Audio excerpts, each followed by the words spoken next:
నాగర్ కర్నూలు జిల్లా అచ్చంపేట మండలం నల్లమలలో శ్రీశైలం ఉత్తర ద్వారాన వెలసిన శ్రీ ఉమామహేశ్వర దేవస్థానానికి చేరుకున్న టూరిజం అధ్యయన బృందం సభ్యులకు పూర్ణకుంభంతో స్వాగతం పలికిన ఉమామహేశ్వర దేవస్థానం వేద పండితులు. పర్యటనలో భాగంగా శ్రీ ఉమామహేశ్వరంలో శివుని దర్శించుకొని ప్రత్యేక పూజలు చేసిన జూపల్లి కృష్ణారావు, ఎక్సైజ్ శాఖ మంత్రి, ఉమ్మడి జిల్లా ఇన్ఛార్జ్ మంత్రి దామోదర్ రాజా నరసింహ, ఆరోగ్య శాఖ మంత్రి, స్థానిక ఎమ్మెల్యే డాక్టర్ వంశీకృష్ణ, ఉమ్మడి జిల్లా ఎమ్మెల్యేలు.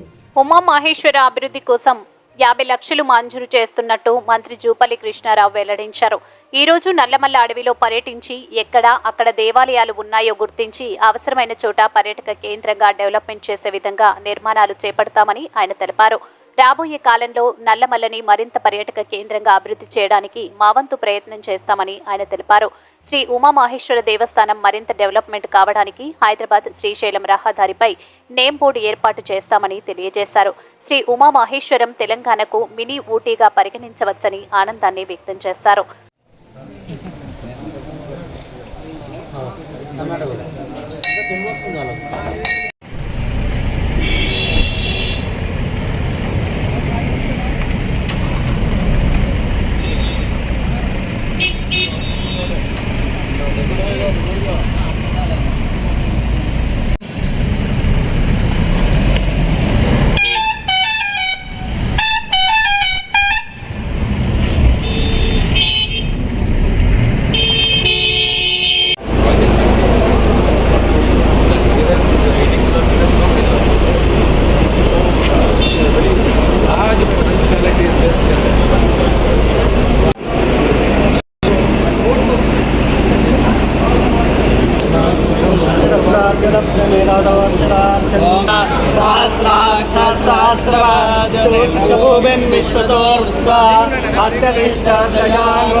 ప్రజాబల బంధుబల మిత్రబల స్నేహబల ఆనుకూల్యత సిద్ధి సదా